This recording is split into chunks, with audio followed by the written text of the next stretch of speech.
सुधा, काळजी करू नकोस, मी तुझ्या जवळच आहे, घाबरू नकोस. अगं असं धीर सोडून कसं चालेल? हे उसना उसान मला आता पेलवत नाही. मला तुझा आधार हवाय. मी अगदी एकटी पडले रे. तू पहिल्यापासूनच एकटी आहेस सुद्धा. मला आधार हवा होता म्हणून मी तुझ्या आयुष्यात आलो आणि मला मिळाला आश्रय. तो तू मला दिलास त्याबद्दल मी कृतज्ञ आहे. निर्णय घेण्याचं स्वातंत्र्य तुला पहिल्यापासूनच होतं, ते तू उपभोगीत होतीस.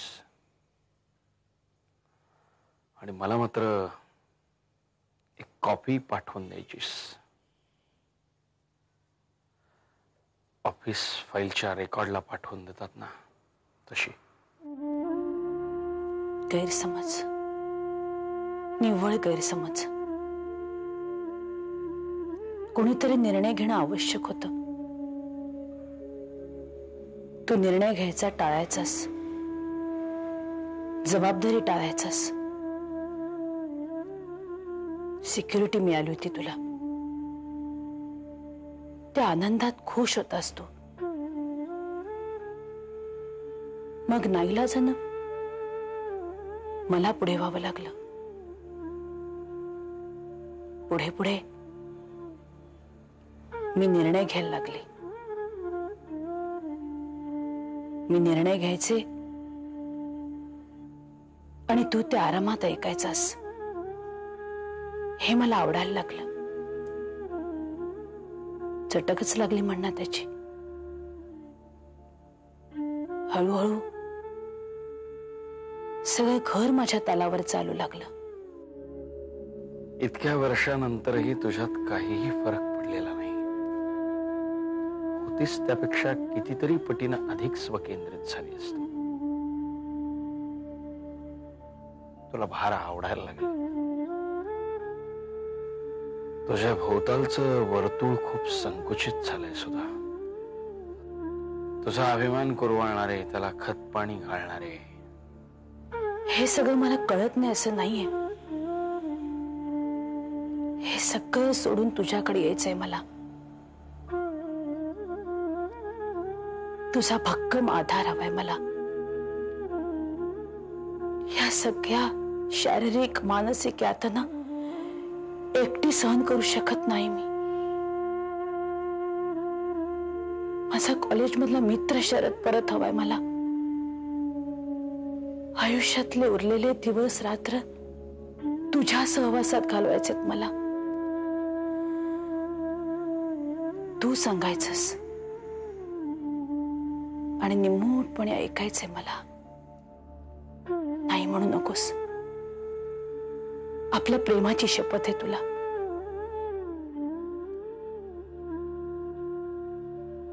असं बघतोयस काय माझ्याकडे? प्लीज विश्वास ठेव माझ्यावर. तुझ्या मांडीवर डोकं ठेवून निजायचंय मला. तुझ्याकडून थोपटून घ्यायचंय मला आणि डोळे मिटून शांत झोपी जायचंय मला.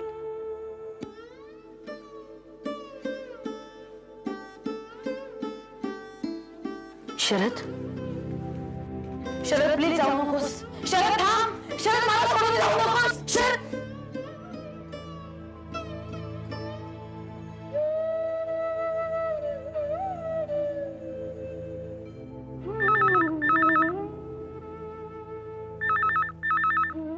हॅलो. हा बोल सुनंदा. इतक्या रात्री फोन केलास? हो हो अगं आहे माझ्या लक्षात. हो डॉक्टरांना आपण अगदी सविस्तर विचारूया. हो बर. नाही नाही जयाला इतक्यात तू काही सांगू नकोस. अगं मी सांगेन सगळ्यांना, पण आता नको. बरं बरं, मी येते, मग आपण बोलूया. Good night.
मॅडम, तुम्ही तुमच्या रूम मधून जरा असं बाहेर पडत जा. फक्त रात्री झोपायला तिथे जायचं. दिवसभर त्या रूम मध्ये असता आणि नको नको ते विचार तुमच्या डोक्यात येत राहतात. तब्येत सुधारणं राहतं बाजूलाच. सुनंदा, मला नाही वाटत ग आता मी पूर्वीची सुधा जोशी सारखी दिसेल. मॅडम, तुम्ही अशा मनाने खचून जाऊ नका. आणि डॉक्टरांनी तसं काहीच सांगितलेलं नाहीये. इनफॅक्ट इतका सिरियसली विचार करण्याची गरजच नाहीये. हो, तुमच्या आयुष्यात किती संकट आली आणि तुम्ही ती व्यवस्थित निभावून नेलीत. आणि त्या मानाने हे आजारपण. खरं सांगू सुनंदा, मला आता विश्रांती घ्यावीशी वाटते. खरंच. एक उपाय आहे, करून बघायला काहीच हरकत नाही. आता नवीन एक डॉक्टर? नको रे देवा, नको नको. परत त्या जीव घेण्यात टेस्ट, मग त्या रिपोर्ट्सची वाट बघत राहायची आपण, मग त्यावरची ट्रीटमेंट, म्हणजे शेवटी नवीन प्रयोगच. नाही मॅडम, हा डॉक्टर वेगळा आहे. मेडिकल नाही. हा तुमच्याबरोबर भरपूर गप्पा मारणार आहे, तुम्हाला बाहेर फिरायला घेऊन जाणार आहे, चौपाटीवर तुमच्याबरोबर पाणीपुरी शेअर करणार आहे. आणि बरं का, एक नाही दोघं आहेत तुमच्या जवळचे, जीवाभावाच. तुमची अगदी मनापासून काळजी करणार. सुनंदा, आता मात्र तो सायकोलॉजीची प्रोफेसर शोभतेस खरी. काउन्सिलिंगचा पहिला प्रयोग माझ्यावरतीच करणार वाटतं. नाही मॅडम, माझं एवढंच म्हणणं आहे की तुम्ही तुमच्या जुन्या मित्रांना, म्हणजे एक मित्र म्हणून शरद जोशींना किंवा जया निमकरला सगळं सांगून टाकावं. त्यांना अंधारात ठेवू नका. अगं, पण तुझ्यापासून तर मी काही लपवून ठेवत नाही ना. आणि अगं, मैत्रीमध्ये जुनं नवं सिनियरिटी असं काही नसतं ग. फक्त ट्युनिंग व्हावं लागतं. कदाचित काही गोष्टी मी त्यांना सांगेन, तुझ्यापासून लपवून ठेवेन, पण म्हणून की आपली मैत्री संपली असं होत नाही ना. मॅडम, काही गोष्टी माणसाच्या जीवनावर दूरगामी परिणाम करणाऱ्या असतात. आपल्याच नाही तर आपल्या जवळच्या जीवाभावाच्या लोकांवर त्याचे पडसाद पडू शकतात. मॅडम, आणि आता माझं तेच खरं हा हट्ट सोडा. लोकांशी बोला, त्यांना विश्वासात घ्या, त्यांच्यावर विश्वास ठेवा. हे माझं बोलणं लहान तोंडी मोठा घास होतोय.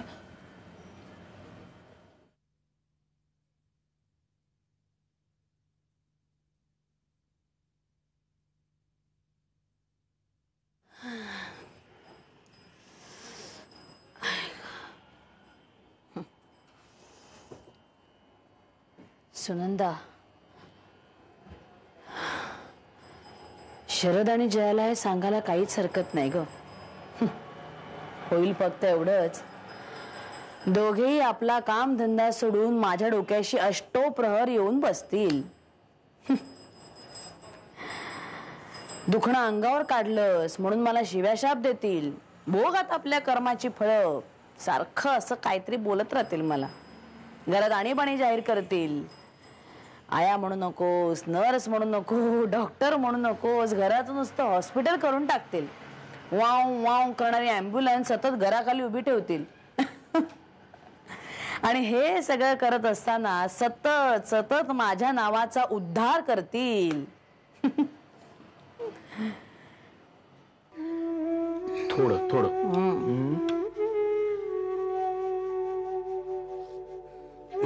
बास. थोडं हे सूप संपव, मग आहे ना. पण मला तर बरं वाटतंय.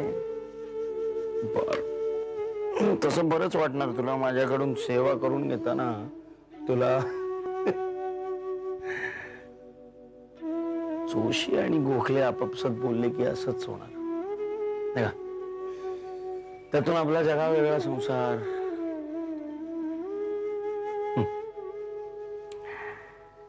मग रोजच्या गप्पात सुद्धा थोडी तिखट चव असणारच.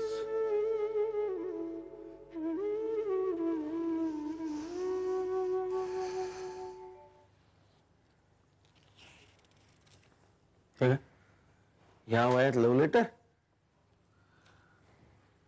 मृत्यूपत्र आहे. नको बाबा, दुसऱ्यांचे मृत्यूपत्र मला वाचायची सवय नाही. मला नको तू.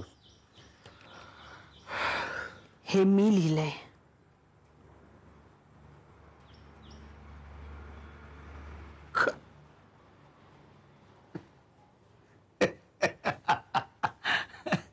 हे सुद्धा तुला काय वाटलं लहानपणी मला माझे मृत्यूपत्र या निबंधात 10 पैकी 8 गुण वगैरे मिळाले होते?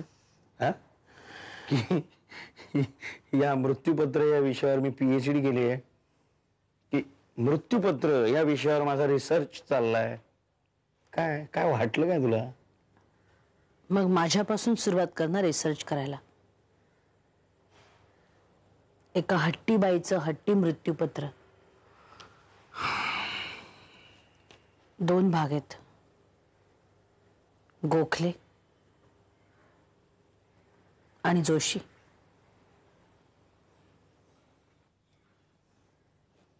बा, गोखल्यांच्या मालमत्तेविषयी तू आणि सुषमानं ठरवायचं.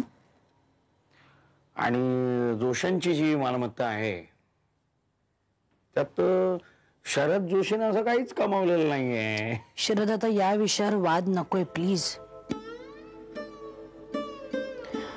शरद, माझ्याकडे खूप कमी वेळ आहे. मृत्यू मला समोर दिसतोय शरद.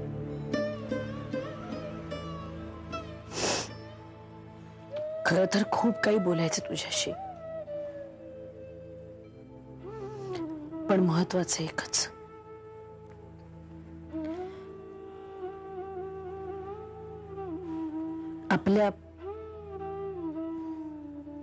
आपल्या मुलींची काळजी घे. मला अनुज आणि अक्षताची एवढी काळजी वाटत नाही रे, तेवढी मला आकांक्षाची वाटते. खूप हट्टी आहे, माझ्यासारखीच. स्वतःच नुकसान करून घेईल ती. आकांक्षाची काळजी घे. तिची अजिबात काळजी करू नकोस तू. अगं तिच्यात आणि माझ्यात अगदी चांगला रॅपो आहे. माझ्याशी कुठल्याही विषयावरती बिनधास्तपणे बोलू शकतो. नशीबवान आहेस तू. तुझ्याशी सगळे बोलतात, मैत्री जुळते, गप्पा रंगतात.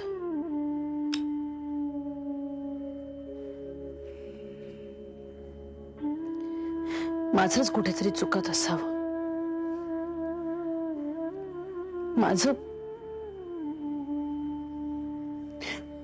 माझं कधीच कुणाबरोबर जमलं नाही, जुळलं नाही.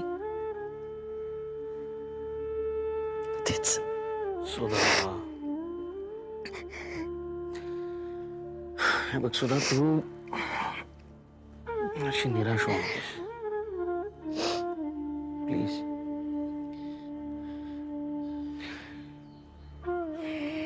आता मी आहे ना.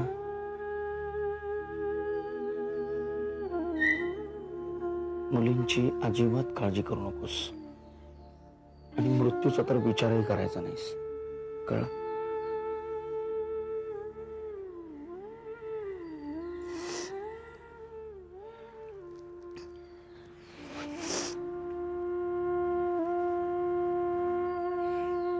सुधा, गेट वेल सून.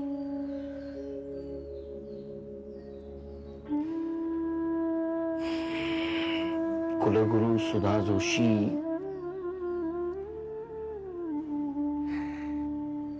लवकर कामाला लागा.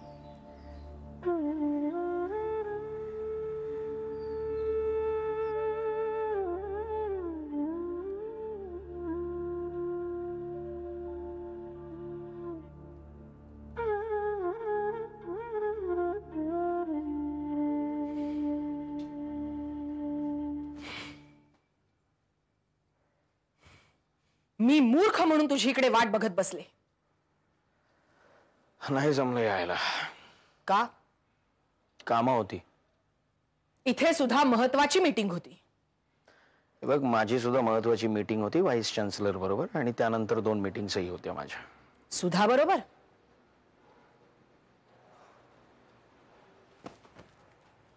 तुला सांगितलं मी, व्हाईस चान्सलर बरोबर मीटिंग होती आणि तीही ऑफिशियल होती. ओके?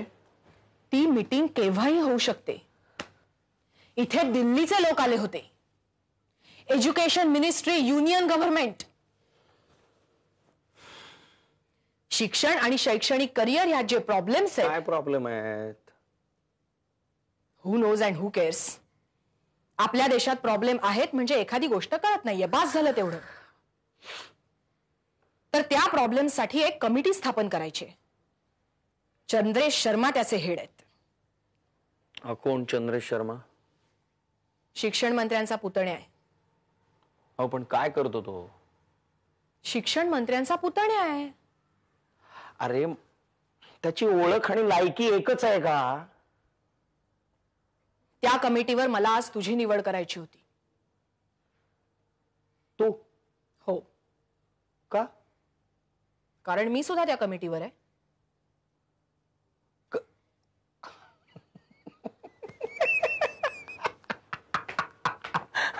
अरे, इतका ओरबाडू नका रे हा देश. थोडा तरी शिल्लक ठेवा, थोडा तरी पुढच्या पिढीसाठी. Be serious. त्या कमिटीवर अजून 2 विद्यार्थी नेते आहेत. दिल्लीत त्या कमिटीची दर महिन्यातनं एकदा मीटिंग होणार. भत्ता, मुक्काम आणि सगळ्यात महत्वाचं म्हणजे त्या विद्यार्थी नेत्यांच्या ओळखीने तू एकदा का दिल्लीच्या वर्तुळात शिरलास की मग पुढच्या सगळ्या गोष्टी सहज सहज होतील. सहज? मी एवढं सगळं तुझ्यासाठी इथे अरेंज केलं आणि तू सुधाकडे जातोस आणि वर मला सांगतोस इट वॉज ऑफिशियल. तुझी हिंमतच कशी होते? काय काय काय काय काय म्हणालीस तू? हिम्मत? बरं, काय आहे मृणाल? आजवर ही हिम्मतच माझ्या आयुष्यात मदतीला आली आहे. लग्नाआधी अनाथासारखा वाढलो ना तो याच हिमतीवर. नंतर लग्नानंतर पुन्हा करिअरकडे वळलो, कुठल्याही प्रकारच्या टिनपाट नोकरीची प्रलोभनं न बाळगता, तोही याच हिमतीवर. चुक्की बरोबर ते मला माहित नाहीये, पण चित्र बरोबर माझे संबंध होते ना ते याच हिमतीवर होते. आज तू जगात मिरवत फिरतेस की तुझे आणि माझे संबंध आहेत. अर्थात ते आहेत की नाहीत ते तुला, मला आणि या घरातल्या 4 भिंतींना ठाऊक आहे. तरीही मी या घरात राहतो तो याच हिमतीवर. या जगात शत्रूचा मित्र आणि मित्राचा शत्रू असे कोल्यासारखे संबंध बदलणाऱ्या जगात तुला माझ्या शब्दाची किंमत नाही कळणार. मला माझ्या शब्दाची किंमत, माझी किंमत चुकवावीच लागणार आहे. पण तरी सुद्धा